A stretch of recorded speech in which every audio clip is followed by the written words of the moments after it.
প্রিয় ভাই বোনেরা, আসসালামু আলাইকুম। দেশ ও দেশের বাইরে যে যেখান থেকে আমার এই ভিডিওটা দেখতেছেন, সবাইকে আন্তরিক শুভেচ্ছা ও অভিনন্দন জানিয়ে আজকের এই ভিডিও শুরু করলাম।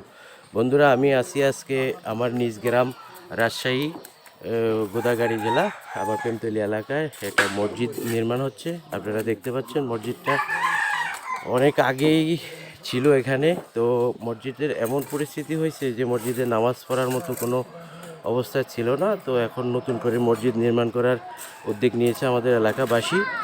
তো সবাই মিলে এখানে মসজিদ নির্মাণ করার কাজ করতেছে।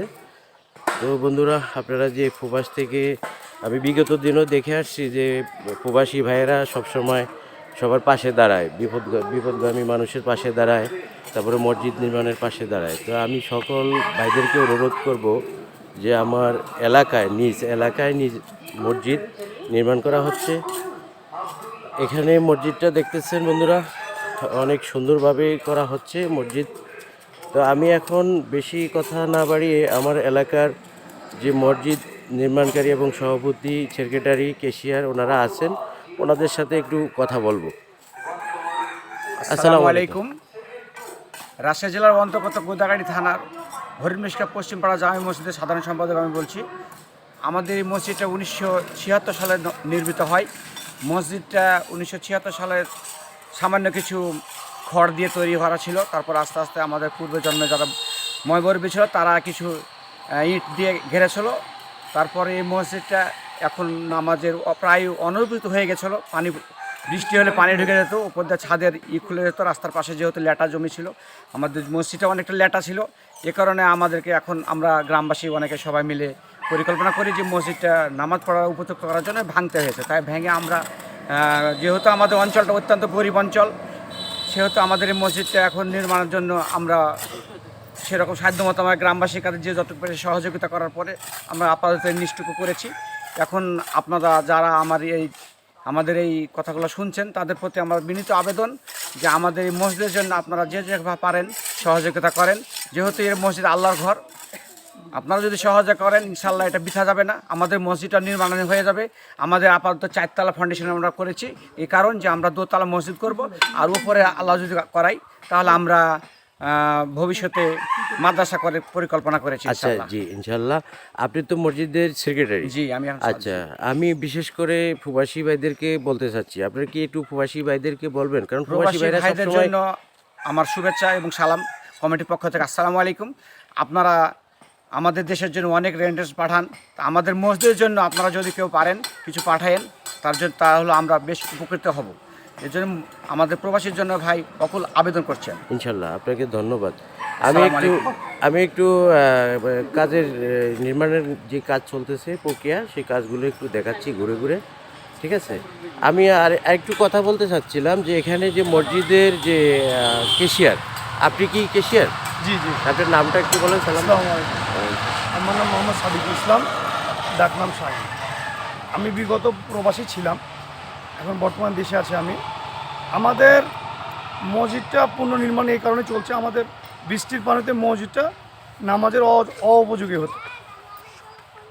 এর জন্য মনে করেন যে আমরা নতুন করে ভেঙে নতুন করে তৈরি করার চেষ্টা করছি। আপনার এখানে একটু কথা থেকে যায়, মানে মসজিদ নির্মাণের জন্য যে আপনারা নামছেন, আপনাদের কি পরিমাণ ক্যাশ ছিল? আমাদের এখানে সেরকম একটা অ্যামাউন্ট ছিল না, আমরা নিজের উদ্যোগে আমরা করছি। সবাই আপন যে যতটুকু পারছি সবাই মিলে সহযোগিতা করছি।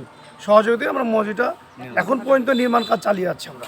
কিন্তু আমাদের আসলে আর্থিক নাই আমাদের, কিন্তু আমরা নিজেরা সহযোগিতাই চালাচ্ছি যে যতটুকু পাচ্ছি আমরা।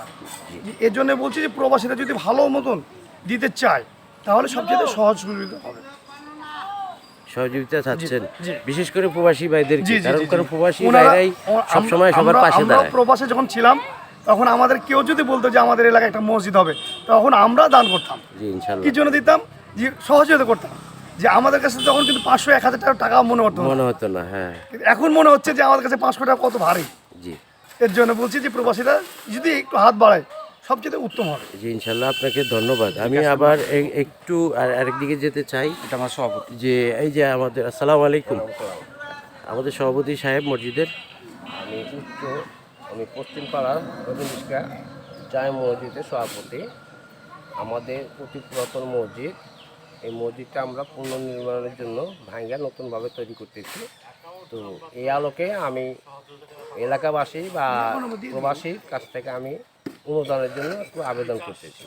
যদি আমাদেরকে সহযোগিতা করে তাহলে মসজিদটা আল্লাহর হস্তে 4 তলা এবং 2 তলা মসজিদ এবং 3 তলা 4 তলা হচ্ছে আমার মাদ্রাসা প্রতিষ্ঠিত করতে পারবো ইনশাল্লাহ ইনশাল্লাহ। এই জন্য আমি তাদের কাছে একটু আবেদন করতেছি এই বিষয়ে। জি সবাইকে জি। দর্শক, আমি আরেকটু দেখাতে চাচ্ছি, আপনি হলেন এই মসজিদের বিসমিল্লাহির রহমানির রহিম। আসসালামু আলাইকুম, মোহাম্মদ নাজমুল হাসান। তো আমি সহ ক্যাশিয়ার। ইনশাআল্লাহ হরিণমিষ্কা পশ্চিমপাড়া জানি মসজিদ আমরা নির্মাণ করছি, কিন্তু আমাদের আর্থিক ব্যয় একবারে সীমিত ছিল। সীমিত বলতে লাখ 2 বা 3 লাখ টাকা ছিল, এবং বর্তমানে আমরা লোকের কাছে চাহিদা চিন্তায় এ পর্যন্ত উঠাতে পেরেছি। কিন্তু উঠাতে যে আমরা আর একটু ওপরে যাব, কিন্তু যাওয়ার চেষ্টা পাচ্ছি না। আপনারা যদি কেউ সহযোগিতা করেন তাহলে আমরা 1-2 মসজিদ করব, ও 3-4 কেউ যদি সহযোগ করেন মাদ্রাসাও করতে পারেন। এই দিকে আমাদের সহযোগিতার হাতটা আপনারা বাড়াই দেবেন জি, ইনশাল্লাহ। সেক্ষেত্রে কি একটা বিকাশ নাম্বার বা অ্যাকাউন্ট নাম্বার দিবেন? যে এটা হচ্ছে আমাদের মসজিদের অ্যাকাউন্ট নাম্বার। এটা মসজিদের নামে। বন্ধুরা, আপনারা চাইলে যে এই বিকাশ নাম্বার এবং যে অ্যাকাউন্ট নাম্বার আছে, এই অ্যাকাউন্ট নাম্বারে আপনারা পরিশোধ করতে পারেন। কারণ হলো অনেকে তো অনেকভাবে প্রতারিত হয় এবং ধোঁকা দেয় বিভিন্ন কথাবার্তা বলে। তো আমরা এই জন্য সরাসরি মসজিদের নামে যে অ্যাকাউন্ট আছে সেই অ্যাকাউন্টের নাম্বার দিয়ে দিচ্ছি, আর হলো বিকাশ নাম্বারও দিয়ে দিচ্ছি। আচ্ছা, একটু কাইন্ডলি বিকাশ নাম্বারটা আপনি একটু মুখে যদি বলেন তাহলে ভালো হতো। 01784